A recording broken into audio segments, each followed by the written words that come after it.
Boa noite, pessoal, tudo bem? Como é que vocês estão? Tudo certinho? Estamos aqui para mais uma live de hoje, né? Toda quinta-feira a gente tem às 7 da noite.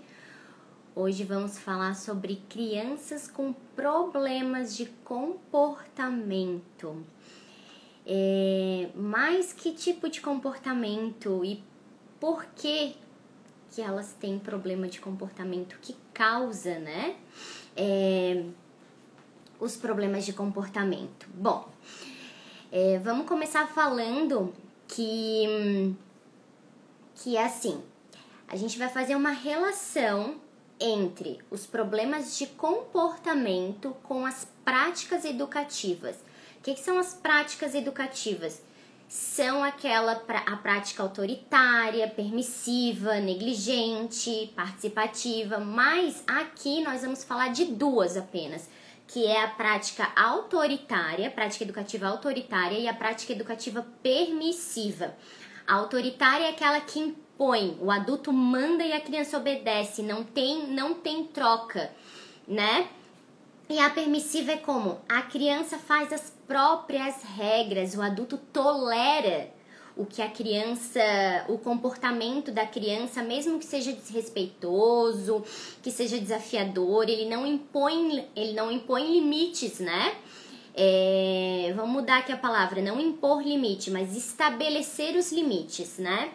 E de forma clara e que também haja uma troca. Na verdade, é como se fosse uma disciplina relaxada. Os pais deixam como for, a criança vai fazendo as regras dela. Então, nós vamos falar dessas duas práticas educativas e os problemas de comportamento. Bom, eu vou usar aqui, antigamente a gente falava de comportamentos agressivos, mas tem mudado um pouco.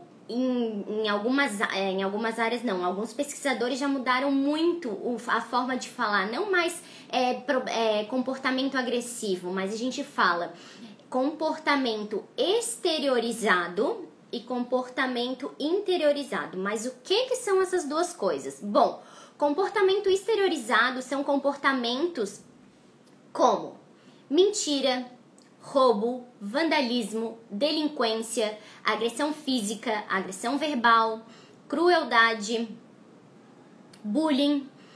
E comportamento interiorizado é o quê? Ansiedade, depressão, pânico, fobias, todos esses. Então a gente faz essa diferença, comportamento exteriorizado e comportamento interiorizado. Bom, o comportamento exteriorizado são aquelas crianças que elas não obedecem às regras sociais, elas têm muito problemas de conduta, ou seja, elas podem fazer atos de vandalismo, podem ser agressivas tanto fisicamente quanto verbalmente, né? Bom, mas o que será que acontece para as crianças terem esse tipo de comportamento? Eu falei aqui dos dois, né, do exteriorizado e do interiorizado, só que a gente só vai falar de um hoje, que é do exteriorizado, aquele que dá agressão física, o que vai tudo pra fora, o que a gente faz aqui no exterior, como se for para ficar mais claro, né, que está à nossa volta. Bom, então, o que acontece para as crianças terem esse tipo de comportamento? Eles fizeram uma pesquisa, foi feita uma pesquisa, tanto aqui no Brasil, quanto foi feito no Canadá também. Foi primeiro feito no Canadá e depois foi feito aqui no Brasil. Por que essas crianças tinham esse comportamento agressivo, violento, cruel, né? Acontecia, assim, muito antes delas entrarem na escola. Então, em idade pré-escolar, elas já apresentavam esse comportamento, porque geralmente o que acontece? A gente começa a perceber esse tipo de comportamento quando a criança vai para a escola. Ah, mas por que a gente começa a perceber quando ela vai para a escola? Porque ela tá se relacionando com os pares. Ou seja, ali ela vai ter os conflitos, Ali ela vai começar a ter toda a socialização dela. Dentro de casa, assim, ela tá com os pais, né? Com os pais, com os irmãos, que a família é o primeiro lugar onde a criança se socializa, né? Depois a escola e assim vai. Então, na escola, a gente começa a perceber melhor esse tipo de comportamento, porque dela tá se relacionando com os pares.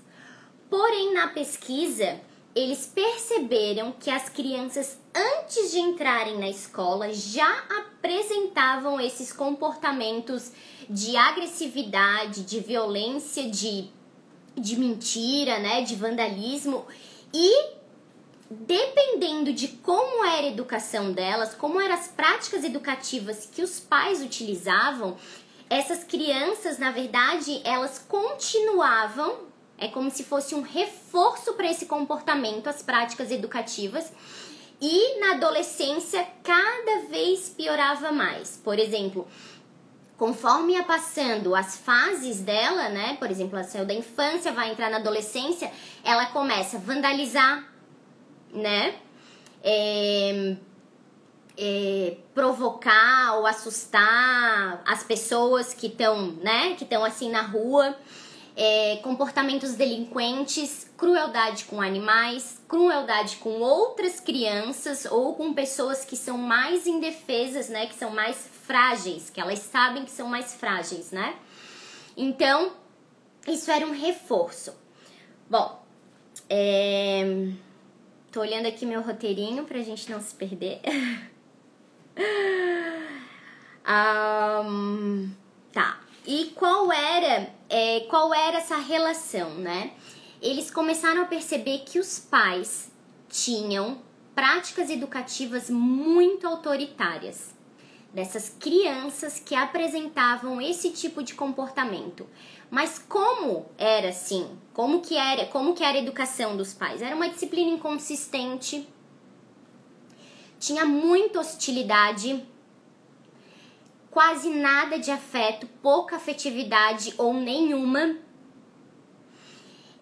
ameaças, tanto emocional quanto psicológica, restrição emocional, ou seja, o pai e a mãe, eles é como se gostar ou as emoções dele fossem uma moeda de troca para a criança. Entende? Eu gosto de você, mas quando você está fazendo isso. Entende? Quando você erra, eu não gosto de você. Aí eu vou te punir por você estar errando. Né? Então é essa restrição emocional. E abusos, né? Tanto físicos quanto psicológicos, todos os tipos de abuso. Não entra aqui muito o abuso sexual, tá? Mas o abuso físico mesmo, o abuso emocional e o abuso psicológico. Bom, mas o que também acontecia com esses pais? Ao mesmo tempo que eles eram muito autoritários, eles também eram muito permissivos. Ou seja, eles não conseguiam navegar no meio daquele rio. Ou eles iam para uma beirada, autoritário, ou eles iam para outra, permissivo. Ou seja, uma hora a punição era extrema e outra hora era muito relaxado. Por exemplo, a criança faz o que ela quiser. Como é que a criança fica com esse, na verdade, com essa situação? Ela fica muito perdida. Porque ela entende que uma hora o adulto tá ali impondo, né? E vai punir ela por ela estar fazendo alguma coisa errada, mas tem momentos que ele deixa ela fazer o que ela quiser, como se fosse, ou tolera o que ela está fazendo, sendo desrespeitosa, por exemplo, tem pais que acabam não deixando, mas a gente vê que não tem não estabelece um limite firme. Quando a criança, por exemplo, bate. A criança bate. O pai ou a mãe às vezes pode achar graça. Mas não é engraçado. A gente não tem que achar graça, porque daí a criança vai pensar assim: bom, se eles acharam engraçado, então eu posso fazer de novo, porque isso é divertido.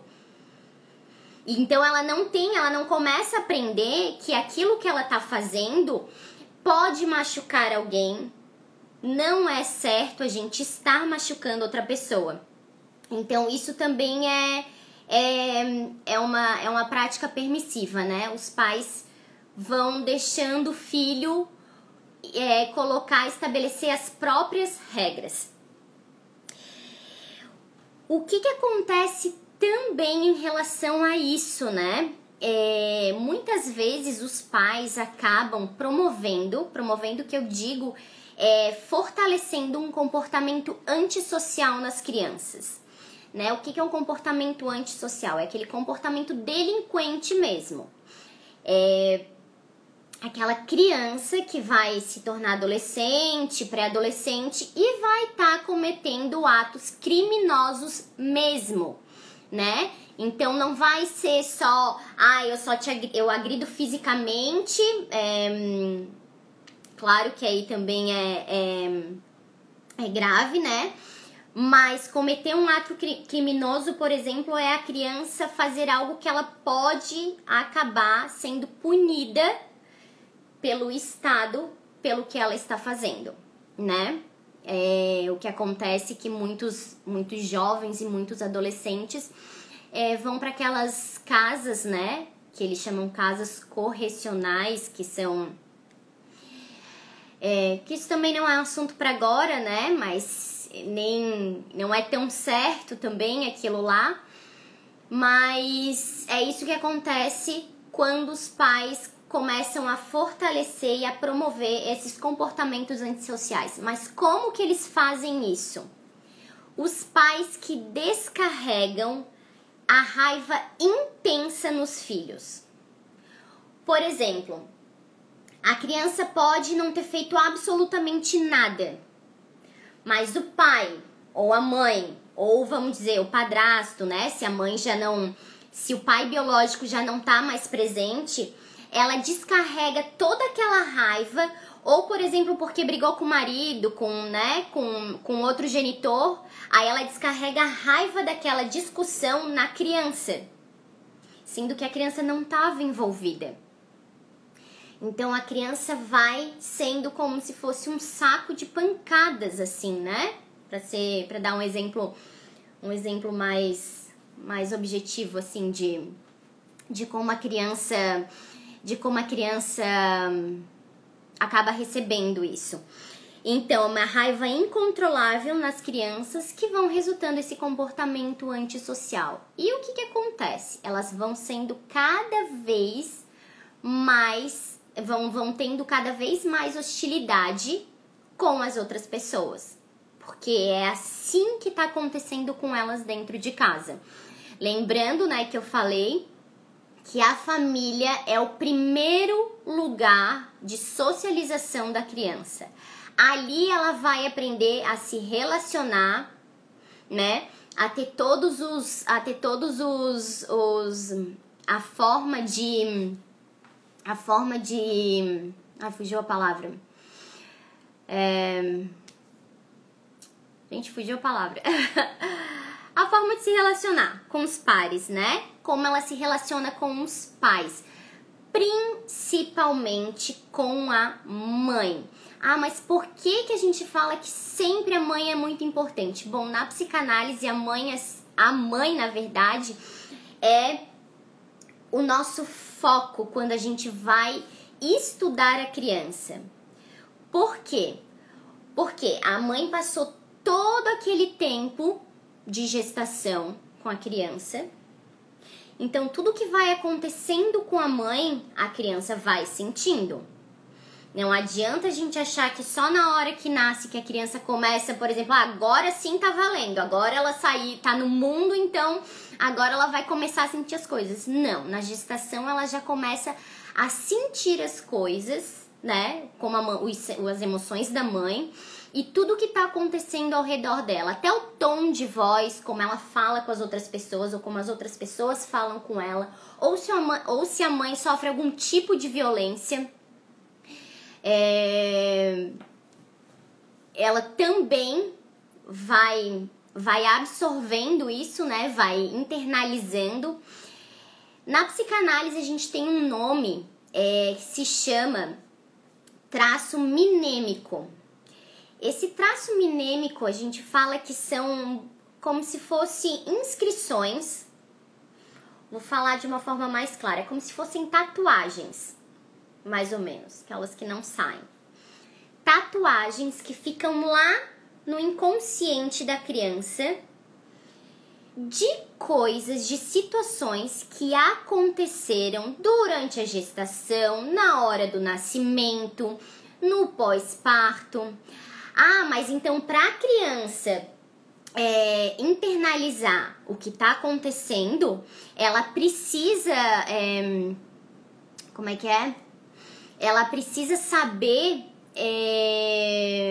a mãe precisa falar o que está acontecendo. Por exemplo, eu tô me sentindo mal, eu tenho raiva, então ela precisa estar falando. Não, a mãe não precisa estar falando para isso, né? A criança absorve. Lembra que a gente já conversou sobre a questão da criança ser a sombra da mãe? Então a criança tá atenta a tudo, ela tá assim, ela tá lendo como se fosse o inconsciente da mãe, né? Por isso que a gente fala que sempre a mãe é uma parte muito importante, porque as crianças, nós dizemos que elas sofrem 2 lutos. Quando elas nascem, porque elas perderam aquela segurança. Imagina tu sair do meio aquático para ir pro meio aéreo, né? Então a criança é como se ela tivesse desmembrada. Um exemplo, né? Porque ela tá perdida, ela acabou de nascer, ela não tem mais aquele aconchego, ela não tá naquele quentinho, ela não recebe tudo, né? Agora ela vai ter que começar a respirar sozinha, se alimentar sozinha. E o segundo luto da criança é quando ela começa a ter aquela separação emocional da mãe. Porque até então, o que acontece? A criança faz parte da mãe, né? Eu sou a minha mãe, eu tô ali com ela, eu choro, ela me dá leite, eu choro, ela troca a minha fralda, eu choro, ela satisfaz os meus desejos. Lá o id, lembra da estrutura da personalidade? O id é eu quero, eu tenho. É isso que acontece com os bebês. Eu quero, eu tenho. Eu choro, eu ganho. Eu choro, eu tomo leite. Eu choro, eu vou pro banho. Eu choro, eu vou dormir. Eu choro, ela me pega no colo. Então a criança vai passando por esses 2 processos de luto que a gente chama na psicanálise. E esses traços minêmicos são as inscrições, aquelas tatuagens de coisas que vão acontecendo, de sentimentos, de sensações que a mãe vai sentindo durante esse tempo, né, da gestação e depois quando a criança nasce. Vou dar um exemplo para ficar mais fácil. Por exemplo, a criança se sujou inteira de cocô, vamos pensar. Ela fez cocô na fralda e se sujou, foi nas costas. Quem nunca, né? Já não teve essa situação. O que a mãe fez? A mãe pode não ter falado uma palavra, uma sequer, e ela pega o bebê. Só que ela pega o bebê e esse sentimento que ela tem na hora que ela pega o bebê é de quê? De nojo. Isso ficou já inscrito na criança.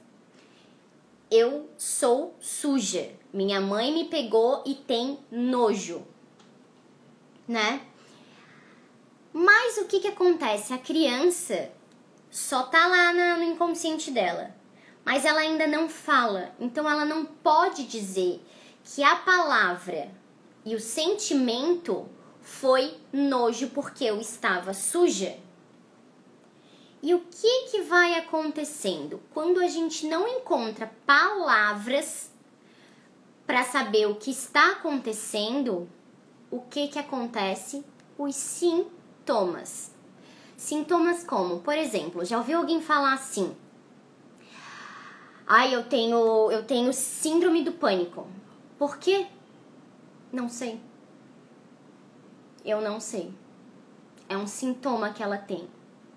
De alguma coisa que aconteceu que não tinha uma palavra para ela dizer qual era aquele sentimento, aquela sensação, aquele objeto.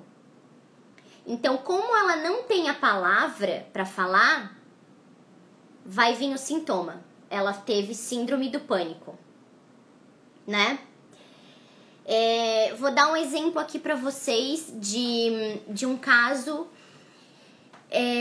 Claro que ela já era adulta, né? Mas a análise serve também para criança, porque vamos pensar, a criança tem 50... Vamos fazer uma conta aqui, 50 problemas ali, 50 problemas ali de que ela não consegue, que ela tem muito sintoma, ou que vai aparecendo comportamentos, pensamentos, reações que a gente não sabe da onde está vindo. A criança que está lá fazendo análise, por exemplo, não é que ela vai acabar com todos, mas desses 50, ela pode ficar com 10. Aí isso, claro, ela vai permanecer lá na vida adulta, que talvez, né, vá trabalhar com isso. Não quer dizer que a gente vai conseguir acabar com tudo, porque não é assim também, entende? O nosso inconsciente ele continua, a nossa psique, né, ela continua se constituindo durante toda a nossa vida, né? Por que tem adulto que também não sofreu trauma na infância, mas sofre algum trauma na vida adulta, né? Então a psique tá sempre se constituindo, tá sempre não se formando, mas se constituindo, isso mesmo. Bom, aí esqueci. Aí a criança tá lá, né? Aparece um sintoma, daí desses 50 ela ficou com 10 sintomas, né? Com 10 sintomas ou com 10 comportamentos ou problemas que ela tem e que ela pode acabar levando pra vida adulta, né? Ah, mas me diz uma coisa, e se de repente o pai e a mãe não fizerem nada? Bom, ela vai ficar com esses 50 e vai carregar até a vida adulta. Aí ela vai procurar se entender. Porque assim, ó, tudo o que acontece hoje com a gente veio lá da nossa infância. Tudo. Porque como é que fica? Aquilo fica inscrito na gente, a gente não tinha palavra, ou ninguém nos falou a palavra, e daí a gente fica perdido, a gente não entende o que está acontecendo, a gente não entende o comportamento, o sentimento e a situação. Então, vai aparecendo os sintomas, já, né, na infância.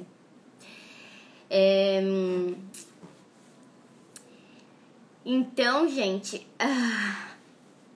obrigada. Então, gente, o que acontece?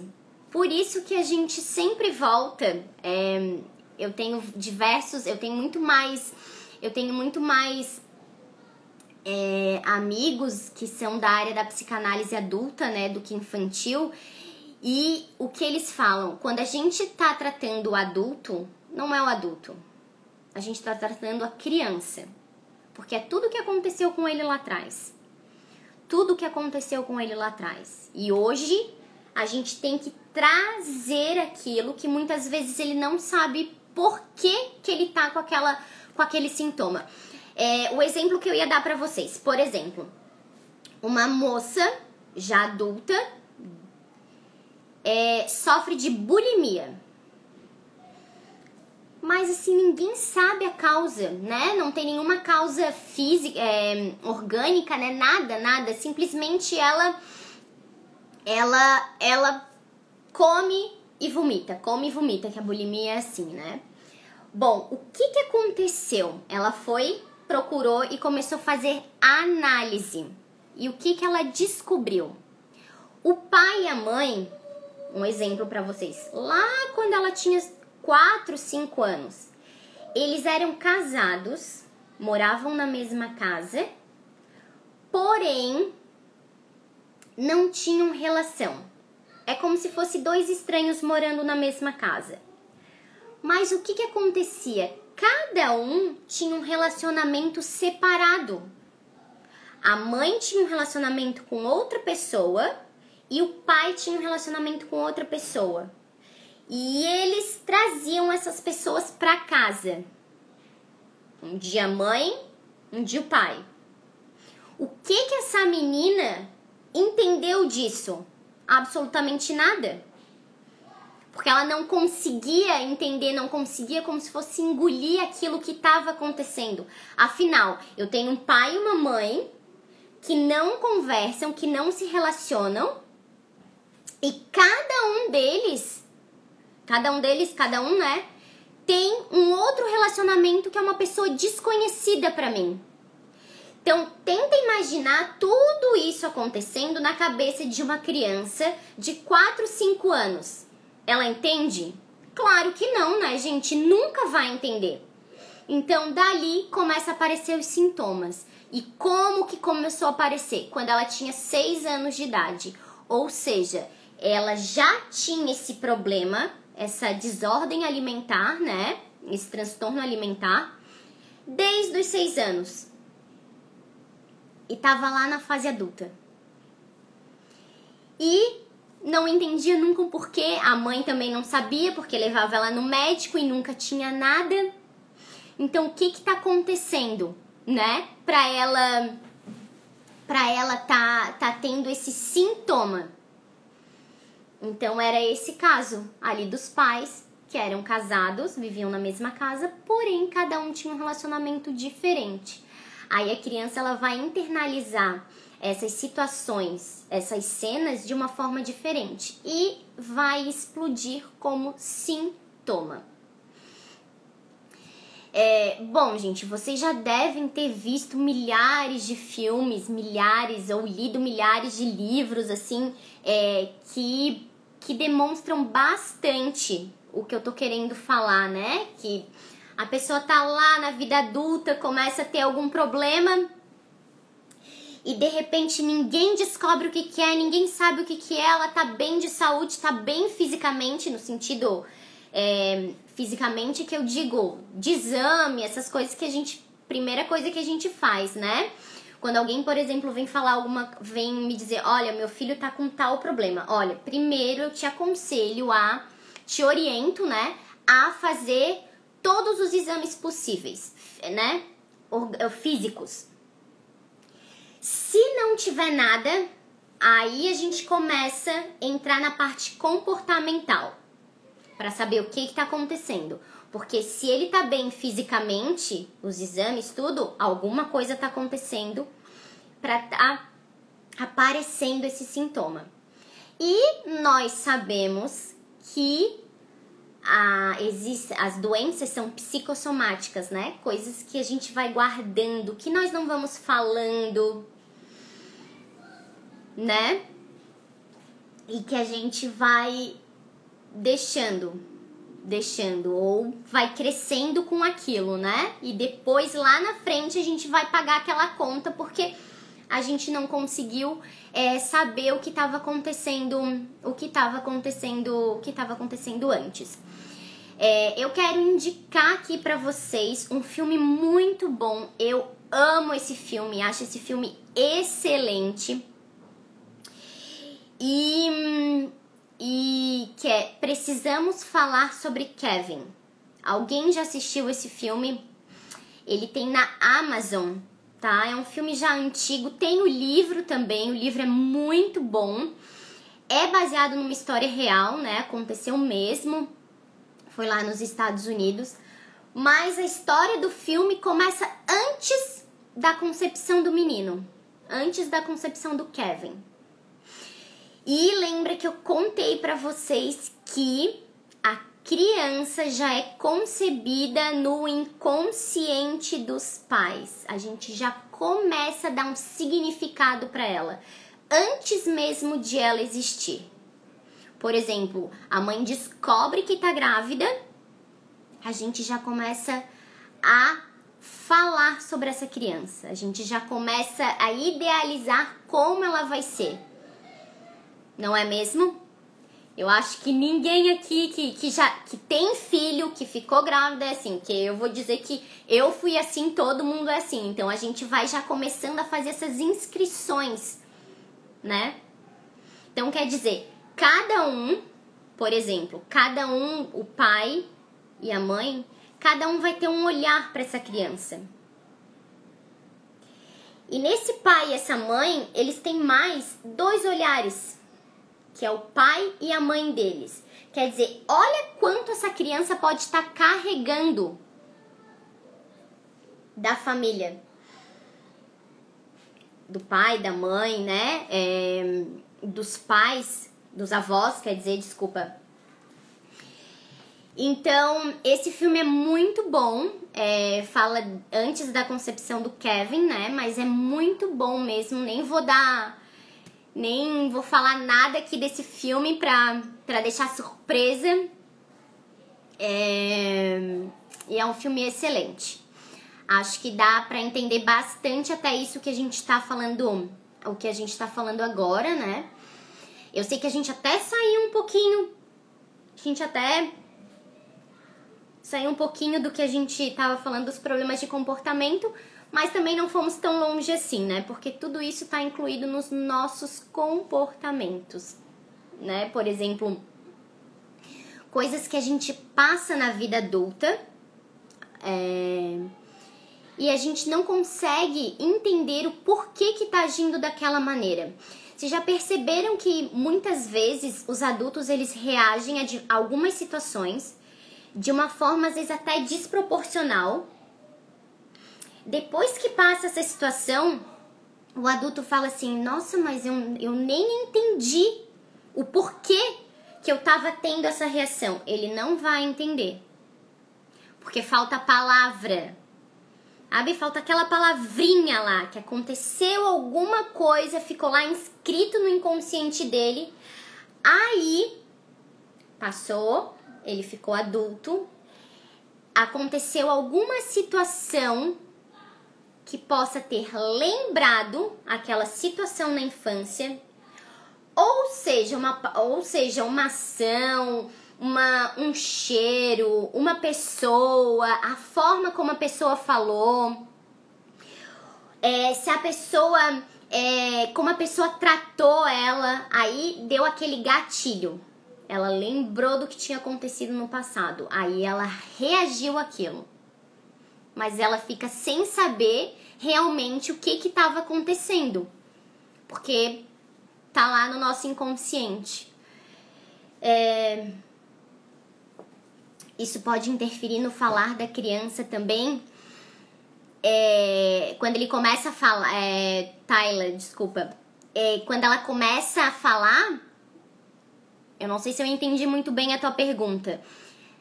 Na questão de ela te contar as coisas, ou quando ela começa a falar as primeiras palavras. Queria só saber se é uma dessas duas. Porque, assim, vou te responder as duas, então. Se for na hora de começar a falar, isso pode interferir também. Eu sempre vou dando exemplos aqui pra vocês. Pra ficar mais claro.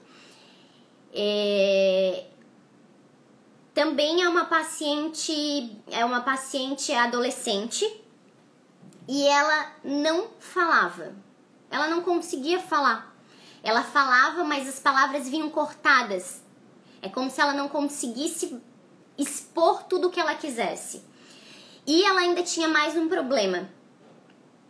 Ela sempre estava com um paninho, porque ela salivava demais. Então ela estava sempre cuspindo no paninho. Bom, o que aconteceu? Quando a mãe estava grávida, a mãe e o pai tiveram muitas e muitas e muitas brigas, né? Brigas ali conjugal. E a mãe ficava muito quieta. A mãe não conseguia, sabe, conseguir argumentar ou tá tendo um diálogo com o marido. Então, era briga, mas a mãe como se fosse ficava sempre submissa. Então, ela engolia tudo que estava acontecendo naquela relação, na gravidez dessa menina, na gestação dessa menina. O que aconteceu lá, inscrito, lembra? Tá lá no inconsciente dela. Ela não fala por quê? Porque a mãe não falava. Porque a mãe não conseguia se expressar. Claro que depois de muito tempo ela fazendo análise, né?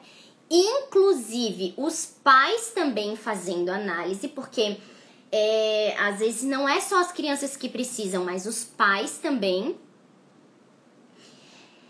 E isso não é vergonha nenhuma, tá, gente? Eu fiz e faço ainda análise, é uma maravilha.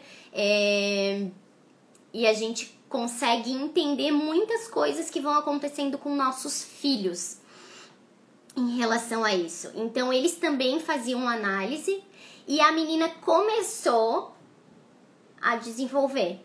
Assim, ela nunca ia falar como a gente fala, assim, né?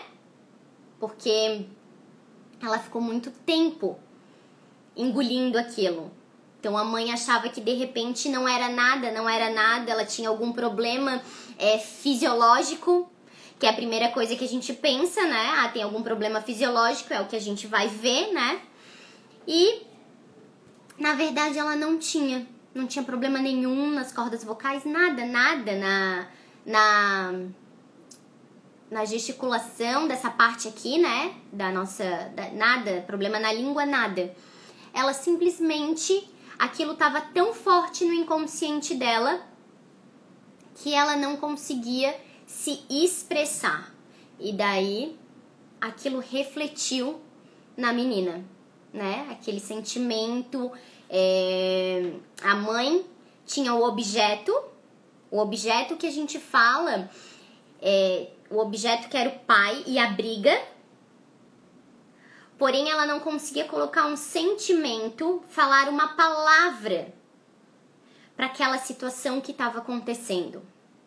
Aí surgiu o quê? O sintoma que veio na menina. Bom, gente, não sei se vocês têm... Deixa eu ver, acho que eu tenho mais algumas coisas para falar. Só pra gente... Já começando a finalizar aqui, dos comportamentos ali exteriorizados, o que a gente pode também entender. Fizeram, junto com a pesquisa também verificaram se os meninos ou as meninas tinham mais comportamento exteriorizado, de vandalismo, de agressão, né? De mentira, de roubo, e os meninos tinham muito mais comportamentos exteriorizados do que as meninas. Era muito mais alto o nível de meninos que tinham esse comportamento do que as meninas. Porque geralmente as meninas têm o comportamento interiorizado. Ou seja, vão ter algum tipo de... vão ter depressão, crise de ansiedade, fobias. Assim, não quero dizer que os meninos nunca vão poder ter esse tipo de comportamento interiorizado. Sim, eles podem. Como as meninas também podem ter esse comportamento exteriorizado de vandalismo, de delinquência, de agressão. Sim, pode. Mas, na pesquisa feita, os meninos tinham muito mais propensão de ter esse comportamento, esse tipo de comportamento, tipo de problema de comportamento. Bom, gente, eu acho que seria mais isso, né? Não sei se eu respondi ali pra Tayla, se eu consegui responder o que ela tinha perguntado. Te oriento, Tayla, a primeiro ir numa fono, ir no médico, no pediatra, ver se tá tudo certinho, né? Da parte fisiológica. Se tiver, é que nem eu falei. Então a gente passa pra parte comportamental. Que daí alguma coisa tá acontecendo e ela está transbordando ali no comportamento. Que nem a gente fala assim, por exemplo, muitas vezes os pais querem esconder algumas coisas da gente. E o filho, a criança, ele vai entregando com a fala, se ele já tiver a linguagem desenvolvida, no comportamento, na brincadeira, no desenho. Então são coisas às vezes que a gente pensa, mas isso não tem nada a ver, é uma coisa tão pequena, é tão, né? Coisas que podem passar despercebido para a maioria das pessoas. Pra gente são nesses pontos que tem alguma coisa. São nessas situações assim que a gente pensa, não tem nada. Tem. Ali tem alguma coisa. Então, por isso que a gente tá sempre atento a tudo, a todos. Eu, quando saio, assim, com o Matheus, com o meu menino, e vou pra algum lugar onde tem outras crianças, muitas vezes eu fico sentada, já virou um hábito.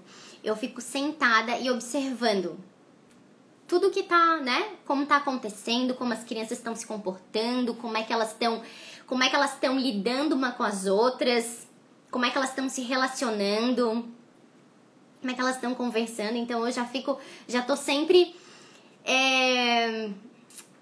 prestando atenção nisso, mas porque isso já é meu, assim, né? Olha, Tayla, falando aí de brigas na gestação, isso pode afetar, não vou dizer que afetou especificamente a fala, né? Mas sim, pode ter afetado sim a fala dela. Por isso que eu te digo, primeiro vê lá a parte fisiológica e depois a comportamental. Então, assim, se estiver tudo certo com ela, então agora a gente vai partir para tudo que aconteceu durante a gestação, depois que ela nasceu. Que assim, quando a mulher tá no período gestacional, né, quando ela tá gestando, sim, tudo que vai acontecendo vai afetando a criança. Que nem eu falei, vão ficando inscritos, né, lá como tatuagens, lá no inconsciente da criança. Por isso que lá na frente ela não consegue lembrar. Como é que ela vai lembrar o que tinha acontecido lá quando ela tava na barriga da mãe, né? Mas tá lá, guardadinho, as 7 chaves dentro do inconsciente dela. A gente acaba aprofundando um pouquinho mais, né? A psicanálise faz isso, ela aprofunda muito mais. Então, palavras não ditas, frases, o que tá na entrelinha, tudo isso a gente vai percebendo que tem alguma coisa ali, que a criança tá querendo dizer alguma coisa nesses pequenos comportamentos, nessas pequenas falas, nessas pequenas atitudes assim que ela vai tendo. Bom, gente, seria isso. Quero agradecer aqui de coração por vocês estarem aqui, terem ficado aqui, né? Estarem assistindo. Muito, muito obrigada. Tenha uma ótima noite, uma excelente quinta-feira e um bom final de semana. Quinta-feira a gente se vê de novo, toda quinta-feira. Isso, Tayla, isso. Depois, se quiser mandar uma mensagem ali pra me dizer como é que tá, pode me mandar ali um direct pra gente pra gente também tá conversando, tá? Que isso é muito importante. Antes de a gente terminar, deixa eu só falar pra vocês aqui, né? Essas coisas, quando eu tô falando de problema de comportamento, disso, né, desses sintomas que vão aparecendo, não é pra gente sentir assustado pelo que tá acontecendo, mas pra gente começar a ter consciência do que está acontecendo. Entendeu? Será que isso realmente está influenciando? Será que o que aconteceu lá, que parecia que não ia ter problema nenhum, pode ter afetado a criança? Então, isso é sempre muito importante, a gente ter consciência do que tá acontecendo e tá sempre investigando, tá ajudando as crianças, né? Para elas crescerem e se tornarem adultos